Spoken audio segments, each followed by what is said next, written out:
You become a sloppy cleaner. There was dust in the corner, you know.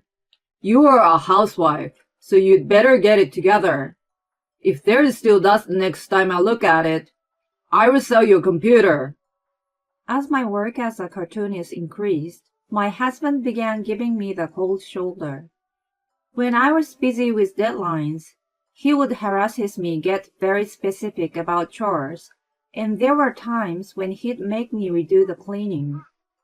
It seems that my husband expects me to be the perfect housewife, but being a cartoonist is what I have dreamed of since I was a child. I don't want to give up now. Moreover, my husband seems to be hiding something from me. I have no intention of forgiving him. I am Nina, 31 years old. I am a freelance comic artist. I draw stuff such as serial comics, and I'm also a housewife who works hard in between housework. I have a 35-year-old husband, Todd. We registered our marriage 6 years ago with a promise that I would become a full-time housewife. In our second year of marriage, my parents passed away.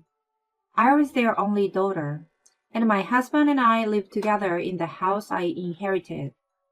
I didn't want to quit my comic book business, which I had been doing since I was a student. I could be a full-time housewife, but my dream is to make a living from my comics. Right now, I only publish fun comics. Will you allow me to work from home? I pleaded with Todd. It's like a hobby, right? Well, it should be okay, right? I continued to draw comics long after our marriage. However, 6 months ago, a comic I had published on my website caught the eye of a magazine editor, so I was able to get a 2-page 4-panel comic published in a monthly magazine. After that, I started getting calls from other magazines, so I got busy writing and illustrating comics every day. But when I told Todd about it, he gave me a look of obvious displeasure. You've been on a roll lately, haven't you? You're just a shut-in whose main job is housework. Your comic books are just for fun, aren't they? Even your salary is just as big as kids' allowance, isn't it? Why do you say that? Todd, you don't read comics, so I know you don't like them, but I've always dreamed of being a cartoonist. Sure, it's a small job, but I'm getting paid, so I'm a professional. So you shouldn't say things like that. But when I countered, Todd became even grumpier. How can you talk so big when I'm the one who feeds you? If you have a problem with me, wait until you make more money than me. I had nothing to say back. I depend on him, so I don't have that much work, and it's often around $600 a month. And Todd would only come to me when I was busy with deadlines. You've become a sloppy cleaner. There's dust in the corner, you know. You are a housewife, so you'd better get it together. Next time I look at it, if there is still dust on it, I will sell your computer. I knew he didn't mean it, but I was scared. In the end, I spent so much time cleaning that I missed deadlines. Todd seems to get irritated when he sees me being so busy, so he'd point out even the smallest household chores, which was annoying. One day, Todd came home from work at night. He has a habit of eating dinner as soon as he gets home from work. That day, as usual, the moment he sat down and put some simmered vegetable in his mouth, he shouted angrily from the kitchen. Hey, what the hell? The radish is not cooked all the way through. Are you kidding me? Is this what you serve your husband when he comes home tired? I was in a daze after making the deadline, but his yelling startled me. I turned to Todd. At that moment, Todd took the glass of beer in front of him and spilled it on me. My mind went blank. I had never imagined that someone would pour beer on me in my entire life. It came as a big shock to me. Oh, I'm sorry. I must have been in a daze while I was cooking. I'm sure everything else is fine, so you can leave the radish out. During the cooking, I realized that I had somehow forgotten to add the radish, and in my haste, I had dropped it into the stew without even boiling it. I made sure the potatoes were cooked all the way through, but I completely forgot about the radish. I usually don't make such mistakes, but I felt ashamed of myself. It seems Todd couldn't forgive the mistake any more than I thought he could. It's terrible that I got a wife who can't even do her own housework. I should never have married you. Todd got up from his seat and started to leave the dining room. I hurriedly followed him, and he went to his bedroom. Where are you going? I'm leaving home until you're sorry. What? I was stunned, not understanding what he meant. Todd packed his travel bag and really left the house. I chased after him, and when Todd arrived at the nearest station, he got into a cab and went away. I tried to call him several times, but he didn't pick up. And even though I sent him an apology through WhatsApp, he wouldn't even read it. I fell into a heap on the spot and sobbed. Then I received a tap on the shoulder. I turned around, and Mr. Smith, Todd's boss, was standing there. I used to work for the same company as Todd until we got married. Mr. Smith was also my boss, and he was very enthusiastic about my education when I first joined the company. Mr. Smith. I've become a section chief, you know. It's been a long time since your wedding, right? Why are you crying? You reek of alcohol. Did you go out drinking in your apron? Oh, it's been a long time. I'm so embarrassed to say this, but Todd and I had a fight. Oh, he's got a way of talking down to you sometimes, doesn't he? You can still put up with it if it's just an occasional annoyance at work. But when you are married and living together, he's going to get on your nerve. Mr. Smith turned a bright smile on me as he said that. How many times has his smile saved me when I made a mistake at work in the past? Mr. Smith and I decided to go to a nearby family restaurant and talk for a while. So, why were you crying? Were you a crier? It's my fault. I messed up cooking today. I made a stew, and only the radish was undercooked, so it made Todd angry. Oh, really? My wife is like that too. At times like those, what happens? It can't be helped, so I think it's not good to get angry, because it only tears us apart, you know? That's a good idea. So you two didn't go out for a drink and had a fight? No, I reek up alcohol because Todd got mad at my cooking and spilled beer on me. I think it's dried up when I ran to the station. I still smell, don't I? I sniffed my clothes. I was told that I smelled of alcohol, but I couldn't really tell for myself. He spilled beer on you just because you messed up your cooking? Usually? Isn't there something wrong with Todd? I thought he was a creep, but I can't believe he'd do that to his wife. I can't believe it. Mr. Smith was really angry, as if he himself had been doused with beer. It made me kind of happy. So why did you come to the station? You came all the way out here in your apron. Is that about Todd again? Yes, it's because Todd was acting strange. He called me a shut-in wife and said he was going to leave the house until I felt sorry for myself. I followed him and got to the station, but Todd got into a cab and went away. I was at a loss. What?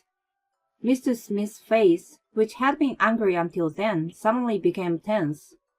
After a moment of silence, I can't tell you now, but I have a bad feeling about this, so I'm going to look into Todd too. He might have left something at home, so maybe you should look into it. I nodded, not knowing why, but without fully understanding. We called it a day, and Mrs. Smith dropped me off at home.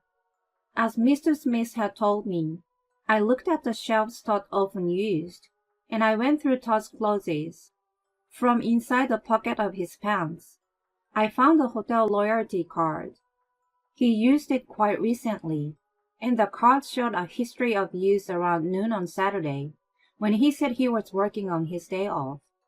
I was convinced that Todd was cheating on me. And then I remembered something that I hadn't remembered for a long time. That was before we were married. When one of us lost a phone, we had talked about how good it would be if we could use each other's phones to find others using GPS. We both did a lot of research and had completely forgotten that we had installed an app that specialized in finding a device. We launched the app, put in the password, and Todd found his phone in a surprising place. It was a famous tourist spot. It was also a famous date spot, so it was hard to believe that he would go there alone. I decided to move, assuming that Todd was probably on a trip with his cheating partner. The next day, I called the company and asked for Mr. Smith. Mr. Smith, thank you for yesterday. It's nothing. Did something come up? Could it be that Todd didn't come to work today? Mr. Smith didn't say anything for a while, but after a heavy exhale, Oh, yes. He had requested for vacation with pay for 4 days starting today. I knew it. I hate to say it, but he's probably... I know, but now I feel much better. Thank you. After hanging up the phone, I made a decision and left home. I had been thinking about it for a long time. If Todd betrayed me, I would do this. After finishing that errand, I then called someone. Hello, it's been a while. The person on the other end of the line sounded cheerful to me, but once I told him about Todd, he immediately took my side. I hung up the phone relieved. I was sure things would turn out for the better. The next day, I went with some people to a place where the GPS on Todd's phone pointed us. It's inside a resort hotel near a famous tourist spot. Right now, he seems to be outside the hotel because the GPS showed that he was on a nearby beach. The moment Todd saw my face, he turned pale. With a smile on my face, I pointed my phone at Todd and took a series of pictures with the camera. I wanted to get a two-shot of him and the girl beside him, who was about in her early 20s. By the way, 30 minutes earlier, Todd was in a bikini with that girl. I was able to take pictures of the time Todd was applying sun oil to that woman. I let them swim until I had conclusive evidence that Todd was cheating on me. The two of them were so liberated that maybe they were out of their minds because they were kissing in public. I was not shocked at all, probably because I had already had enough of the affair. I was rather grateful to them for presenting good evidence. Todd was surprised, and the reason his face was pale was not only because he saw my face. Behind me were my in-laws. They were both giving Todd a hard look. What are you doing, Todd? I approached him with a smile, and either he panicked or his feet got caught in the sand and he fell on his butt. Seeing this, my mother-in-law let out a sigh. Todd, you're so pathetic. Who is this girl? What are you doing leaving your wife alone? Because she doesn't do the housework at all. Todd was flustered, but he pointed a finger at me and accused me. Oh, really? You're wrong in saying that she doesn't do everything, right? Even if she skipped cleaning sometimes, she still did the laundry, cooking, and dishes every day, right? Mom skips cleaning sometimes, too. I don't even like to do the laundry, and sometimes I leave it to Dad. That's because you work part-time, right? She's different. She's a housewife who just draws and plays. So why can't she at least do the housework properly? Todd's words made my father-in-law furious. You don't understand anything. Even the people around us were looking at us in surprise. Some of them seemed to be pointing their cell phone cameras at us. In the meantime, why don't we discuss this in a proper place? Everyone nodded at my suggestion, and my in-laws and I went into a nearby restaurant first. Todd and his affair partner Mitch changed from their swimsuits into plain clothes, and then the five of us met face to face. We began by listening to Todd's side of the story. I wanted Nina to be a full-time housewife, but she started a stupid hobby like drawing comics and neglected her housework. I told her repeatedly, but she wouldn't do what I told her to do. So it's only natural for me to start looking for my next potential wife. Then Mitch countered him. What? Isn't that different from what you were saying to me? You had a stalker in your house, and you were in trouble. So you said you wanted me to forget that unpleasant reality for a while. When I said, why don't you tell the police, you said it's only a matter of time before the police catches the stalker. If you had a wife, you shouldn't have dated me. Mitch started crying after she said that. Apparently, she was still a college student, and she met Todd on a dating app. She said she was attracted to mature men and ended up going out with him, but lamented that she got fooled. I'm sorry, I will never contact Todd again. I will consider it a learning experience and won't be fooled next time. After bowing deeply to me and my in-laws, Mitch showed them the screen where she had deleted Todd's number. Then she put her money on the table and walked away. I glared at Todd, who was flustered at Mitch's disappearance. It's only natural that I wouldn't do as you ask, right? I have feelings and circumstances too. I'm not a robot for you to control. It's disgusting to cheat on me just because things don't work out. Todd wanted to say something, but my father-in-law spoke up first. You still don't seem happy about it, do you? I'm the one who earns the money to feed Nina, so she should respect me, right? Matthew spoke calmly to Todd, whose body trembling with anger. You're still like a child. You're no different from a toddler who is just begging for something because things won't go his way. You must accept Nina's wishes as they are. There's nothing more we can say to you. The in-laws stood up and headed for a cash register with the bill. Todd and I were left alone. I had nothing more to say to him either. Todd, I got a series in a comic magazine. Todd looked at me with a scared look on his face. Congratulations. I can't be the housewife you want anymore. I'm sorry. I'm tired of being with you. I want us to get separated. I'm sorry. You can draw as many comic books as you want, and I will help you with the housework. I won't say anything arrogant to you anymore. Todd pleaded with tears in his eyes, but I looked away from him. I didn't want to see any more of the pathetic figure of the man who used to be my husband. I'm sorry, but it's not about that anymore. You looked down on me, didn't you? I thought we were on equal footing as husband and wife, but you are different. You thought you were in a better position because you worked to support me. No, you might have been right. I've changed my mind. I promise I won't give you a hard time anymore. So don't say you're breaking up with me. I've decided to sell the house we lived in. I have a relative who runs a real estate agency. I told him about the situation, and he agreed to buy it right away. But we still have some formalities to do, so it can't be sold immediately. I heard that the price will be lower than what I can get through an intermediary. But it's my house, and I can do what I want with it. So I want to cut ties with you as soon as possible. I'm going to leave tomorrow. I want you to get out that house as soon as possible.